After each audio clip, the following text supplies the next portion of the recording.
پیارے اسلامی بھائیوں، میری ماں اور بہنوں، السلام علیکم ورحمۃ اللہ تعالی وبرکاتہ۔ دوستو، کل کی ویڈیو کا رزلٹ آپ بڑی تیزی کے ساتھ سن لیں۔ کل جو سوال کیے گئے تھے اس کا جواب آیا ہے۔ سب سے پہلا جواب دینے والا ہے سعید بن حسین حیدرآباد سے۔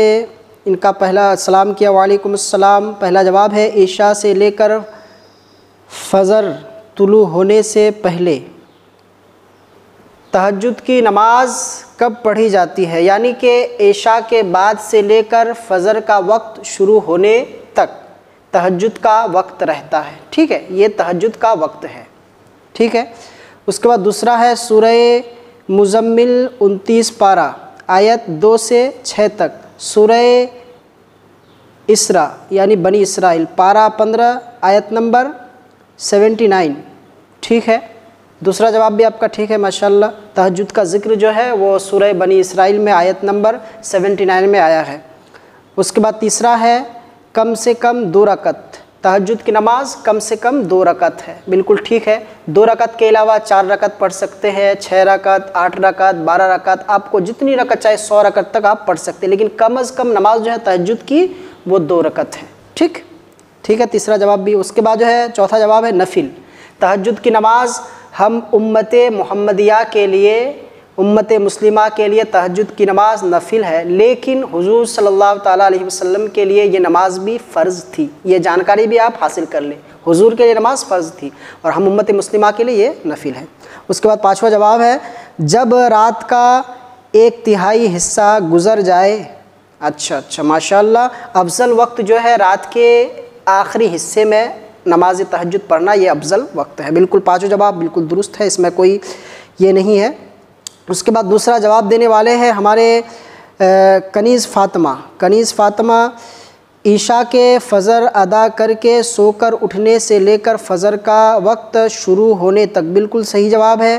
دوسرا ہے 15 پارہ سورہ الاسراء آیت نمبر 79، ٹھیک ہے، بالکل صحیح جواب ہے۔ اس کے بعد ہے کم سے کم 2 رکعت، بالکل صحیح جواب ہے۔ تہجد کی نماز نفل ہے، ماشاءاللہ، یہ بھی صحیح ہے۔ اس کے بعد رات کا تیسرا پہر، تیسرا حصہ، بالکل صحیح جواب ہے۔ تیسرا جواب دینے والا ہے ہمارے شعیب بھائی حیدرآباد سے، سلام کیا، وعلیکم السلام۔ پہلا جواب ہے عشاء کی نماز کے بعد سے لے کر فجر کے وقت سے پہلے تک، بالکل صحیح جواب ہے۔ دوسرا ہے پارہ 15 سورہ بنی اسرائیل آیت نمبر 79 یعنی 79 آیت نمبر، بالکل صحیح ہے۔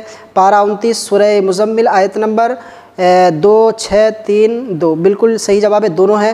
اس کے بعد ہے چوتھا جواب ہے نفل، بالکل صحیح ہے۔ پانچواں جواب ہے رات کے آخری تہائی حصے میں، بالکل صحیح جواب ہے ماشاءاللہ، الحمدللہ، تینوں کا جواب بالکل درست ہے۔ اللہ تعالیٰ آپ کے علم میں اضافہ فرمائے، آپ کو ہر بلا، ہر مصیبت، ہر بیماری سے محفوظ رکھے، آمین ثم آمین۔ تو آج کے 5 سوال کے لیے آپ ریڈی ہو جائے، بہت ہی اہم ہے۔ آج کے سوالات ہمارے ہیں جنگ بدر کے تعلق سے اہم سوالات کہیں گے، تاریخی سوالات ہیں، اس کو نوٹ کریں اور اس کو صحیح جواب دینے کی کوشش کریں۔ آج کا پہلا سوال یہ ہے کہ وہ کون سی جنگ ہے جس میں شریک تمام مسلمان جنتی ہے؟ وہ کون سی جنگ ہے جس میں شریک ہونے والے تمام مسلمان جنتی ہے؟ پہلا سوال ہے۔ دوسرا سوال ہے جنگ بدر کے پہلے شہید کون تھے؟ جنگ بدر میں شہید ہونے والے پہلے کون صحابی تھے؟ جنگ بدر کے پہلے شہید کا نام بتائیں، سب سے پہلے جو مسلمانوں کی طرف سے شہید ہوئے، ٹھیک ہے؟ دوسرا سوال یہ ہے۔ تیسرا سوال ہے جنگ بدر میں کس صحابی کی تلوار ٹوٹ گئی تو نبی پاک نے لکڑی کی لاٹھی دی تو وہ تلوار بن گئی؟ جنگ بدر میں کون سے صحابی کی تلوار ٹوٹ گئی اور نبی نے ایک لکڑی اس کو پکڑائی تو وہ لکڑی جو ہے تلوار بن گئی، یعنی تلوار کی طرح وہ لکڑی کام کرنے لگی؟ وہ کون سے صحابی، ٹھیک ہے، اس کا نام لکھنا ہے۔ چوتھا سوال ہے میدان بدر میں کس صحابی کی آنکھ نکلی تو نبی علیہ السلام نے دوبارہ اصل جگہ لگا دی؟ چوتھا سوال ہے جنگ بدر میں کس صحابی کی آنکھ نکل گئی تھی، پھر آقا علیہ السلام نے اس کی آنکھ پھر اسی جگہ جو ہے لگا دی، بالکل سیم ٹو سیم؟